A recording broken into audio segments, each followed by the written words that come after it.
Well, good morning, everyone. I'm glad to see you all survived your first day in Washington, D.C. I know when you come here, Richard and I were talking on the way up the stairs. I know it's just one nonstop meeting and speech after another, and by the time you're ready to go home, you're exhausted, ready to get back home. But thank you for letting me come by and just chat for a couple of minutes. And what I'd like to do, as time permits, is take some questions and hear what's on your mind.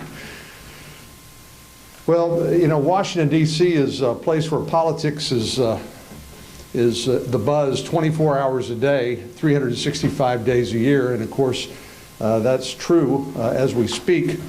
The president, it looks like, is focused on the midterm elections, and I must say he's not the only one. The elections are going to be important for him because if he gets a Republican Senate and a Republican House, that's obviously going to have big consequences in terms of his last 2 years in office. And I tell you, there's a lot of frustration everywhere about our inability to simply break the log jams up here in Washington and make things happen. The good news is that, you know, with the great debates we have over the size and role of the federal government, and we've had those since the founding of our country, we have, of course, a federal system and the states, which are the laboratories of democracy, as Louis Brandeis liked to call it. And you know, we've got great philosophical, ideological arguments about how we ought to conduct ourselves as a nation in terms of our relationship to government.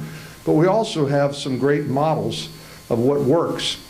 And while I would be the first to admit that our great state is not perfect, I would say it is an inspiration to me in terms of the policies that we embrace in terms of limited government and reasonable regulation, and a welcoming attitude toward the people who create jobs, recognizing that you cannot claim to love the worker and hate the person that provides the worker that job.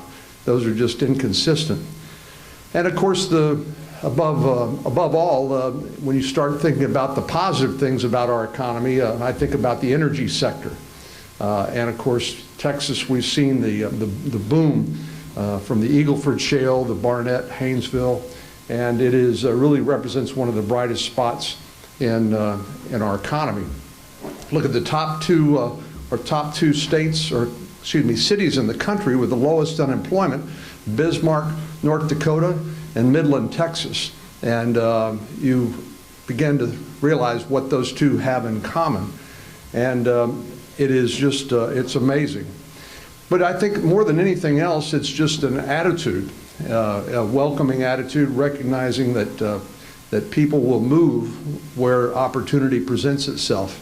And as I like to say, people do vote with their feet, which is a reason why we're seeing such great numbers of people, more than 1,000 a day, moving to our great state. And of course, it's no wonder that 6 of the 25 cities that the Global Trade magazine named as the top global trade cities are in Texas, and of course San Antonio is one of them. Of course, one of our sources of strength, but also one of our challenges, is our proximity to our friends in Mexico. And of course, I'm glad to see the House of Representatives taking some initiative and continuing the discussion about immigration reform.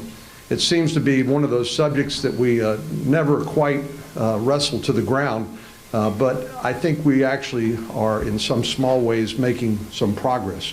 And my hope is that we recognize not only that legal immigration is a source of our strength, because we attract the best and the brightest, the risk takers, the people who want to pursue their American dream, but we also need to restore order out of chaos, because the illegal immigration system hurts the very people that are seeking to avail themselves of the American dream the most. And I am actually confident, if not before November, and we can talk about that some more if you want, but certainly in 2015, that this is an imperative, not only because I think the time is finally coming where parties of all ideological orientation realize that this just simply cannot be put off anymore. It's also a political imperative. And in states like Texas, where we have 38% of our population Hispanic, our proximity to Mexico, our third largest trading partner, and the benefits that flow from that relationship. Some 6 million jobs in America flow from that binational trade relationship with Mexico. We need to not only be concerned about border security, but we also need to upgrade and improve our ports of entry and staffing for those ports of entry. I want to applaud actually the Department of Homeland Security, which took an idea which I think his time had come and begun some pilot projects along the border with public-private partnerships to allow local communities and the private sector to donate their resources in order to improve staffing and infrastructure at our ports of entry, because that has proved to be not only a security problem, but also a problem and impediment to that trade, which is mutually beneficial. But I just want to conclude before I take or dodge a few questions to say, Richard, how much I appreciate your coming to Washington every year. I know that I've benefited from our discussions over the years, whether it's about health care reform, and it seems like that discussion continues unabated, and the role of microfinancing in particular, and the role it can play in opportunities for the growth of small businesses. But of course, Sandy and I will always consider San Antonio our home, even though we moved up the road to Austin a few years ago. And it's so good to see all of you, and thank you for having me. I'm glad to take or dodge some of those questions. Yes, sir. Thank you again, Senator, for coming this morning. I'm with the travel, tourism, and hospitality industry. One of our issues that we're talking about that can instantly help create jobs and economic impact is the World Heritage nomination for the missions in San Antonio, and it's run into some political issues and that have made that difficult. Nobody's against the nomination, but getting it to happen is a challenge. What do you see as our possible path forward to get this to happen? It would mean 1,000 jobs to San Antonio and $100 million a year in annual economic impact. Well, I'm familiar with the issue, but I can't pretend to know all the detail as I stand here. But since you've raised the issue, let me go back to my staff and try to make sure I understand what the current lay of the land is. And with your help, we'll give it the attention that it deserves. Thank you, sir. You bet. Yes, sir. Senator, my question relates to the 15 manufacturing centers that the President outlined in his State of the Union over a year ago. The money for those, it's my understanding, has been allocated. There has only been 4 requests by the federal government for people to put in prospects for what those are, and only one of them been actually funded today. Can you give us an update on what's going on there and whether we might see more? It's a great source of economic development. You said, I'm sorry, you said 16 what? 15 centers of manufacturing innovation. They're known as the NNMI. It's an initiative to accelerate U.S. industrial manufacturing opportunities. Tell you the truth, I don't have a clue. But the president has said a lot of things in his State of the Union that are, forward-leaning. That it's really up to the executive branch to execute, and I just don't know anything about that. Again, I will be glad to look into it a little bit more, but that's more of an executive branch function, and I haven't heard that much about it, to tell you the truth. Yes, sir, Joe. John, as you know, in the last 20+ years, we've given up 2 of our 5 bases to RAC closing process. One of them was an overtly political decision when Kelly was closed. What is your sense of the likelihood of the state's closing process, and what would be your views about how we ought to move on? Well, Joe, I know that there's virtually no support in the Congress for another BRAC right now. I think the military is feeling a lot of pressure because of the budget cuts, and they would like to see some consolidation. I'd like to see a plan for the role of our military in this different world we're living in.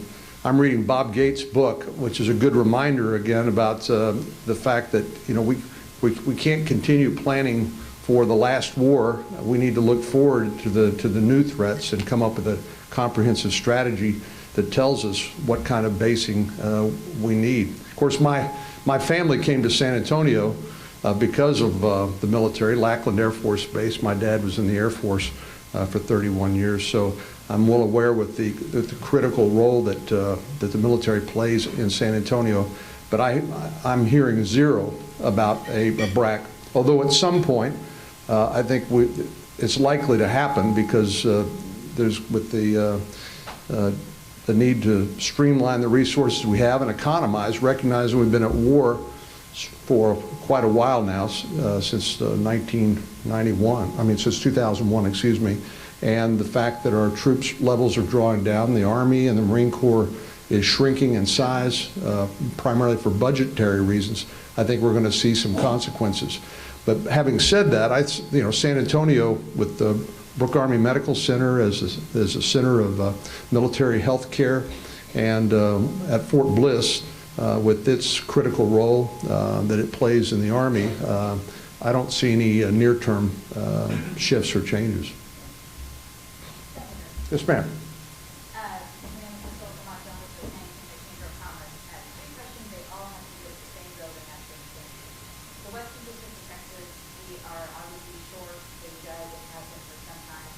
What is the likelihood of us actually getting that appointment maybe for 2018, somewhere in that range? We're talking about civil cases that have been on backlog now for about 3 years, and criminal cases are priority. So there's definitely a dire need for that support appointment. In addition to then the second question, the funding for the courthouse in the Washington. Well, on the judiciary, Senator Hutchison and I had a federal judicial evaluation committee, which when she left and Senator Cruz came on board, we reconstituted. It's a bipartisan committee and one that we rely on intimately to help us vet nominees, both for the district court and the circuit court. We just recently sent a Fifth Circuit nominee, Greg Costa from Houston, who's a district judge and now has been nominated for the Fifth Circuit, who I expect to be confirmed in rather short order. But there are actually two other vacancies on the Fifth Circuit. But I think there are, 6 district court vacancies in Texas. And I tell you, I'm a little bit puzzled by the pace at which the president has nominated people. I think we have a very good working relationship with the White House. But the pace was exemplified perhaps by the experience that Senator Hutchison and I had with the U.S. attorneys. There were actually vacancies for 2 years before the White House actually made nominations. Now, some of the nominees decided to pull back for a variety of reasons, some personal to them. But we're happy to process those and look forward to working with the White House. It really is kind of puzzling. And it's not just from my side of the aisle. I think you talk to the Democratic members of the congressional delegation, and they're a little bit frustrated by the pace as well. So we'll continue to work on those and recognize the need. And the courthouse, appropriations continue to be a problem because we of course have been going through a series of continuing resolutions. And then as a result of the Budget Control Act of 2011, we had caps on discretionary spending. And those caps have been mitigated to some extent as a result of the budget deal between Patty Murray and Paul Ryan, and now an omnibus appropriation bill which appropriated the money to those caps. But we continue to have tremendous fiscal challenges and continue to be a little bit stuck in terms of the grand bargain. I'm beginning to think the grand bargain is kind of like a unicorn. It's a mythical creature that we all talk about, but nobody's ever seen. But hope springs eternal, and I certainly recognize the need. Yes, sir. In looking at the Affordable Care Act and where the two parties seem to be on what's going on, I think I've talked to a number of people. There are a few things, technical correction types, that are fairly important that I think there's really bipartisan support, but it doesn't seem to be able to get there because of the positions that have been staked out. Yeah. Do you see any change in that as we move forward, or do you think we're stuck with what we have until this administration is over? Well, I'm concerned about it because whether you were a skeptic like I was, or whether you were an ardent believer that the Affordable Care Act would meet all of the hopes and aspirations of its advocates. I think the reality is that it has not, and in terms of cancellations, sticker shock, the reduced coverage in terms of the networks of doctors and hospitals that are available to people under their policies, and then the challenges of getting young, healthy people to sign up and pay higher premiums to subsidize people like me, and recognizing that with this notion of guaranteed issue that young people can pay a modest penalty, which actually is cheaper than buying the insurance, and still be guaranteed to buy insurance should they decide they need it later, which is not exactly what I would call insurance. It's sort of like waiting till your house is on fire to buy a fire insurance, not exactly insurance. So I think you're right.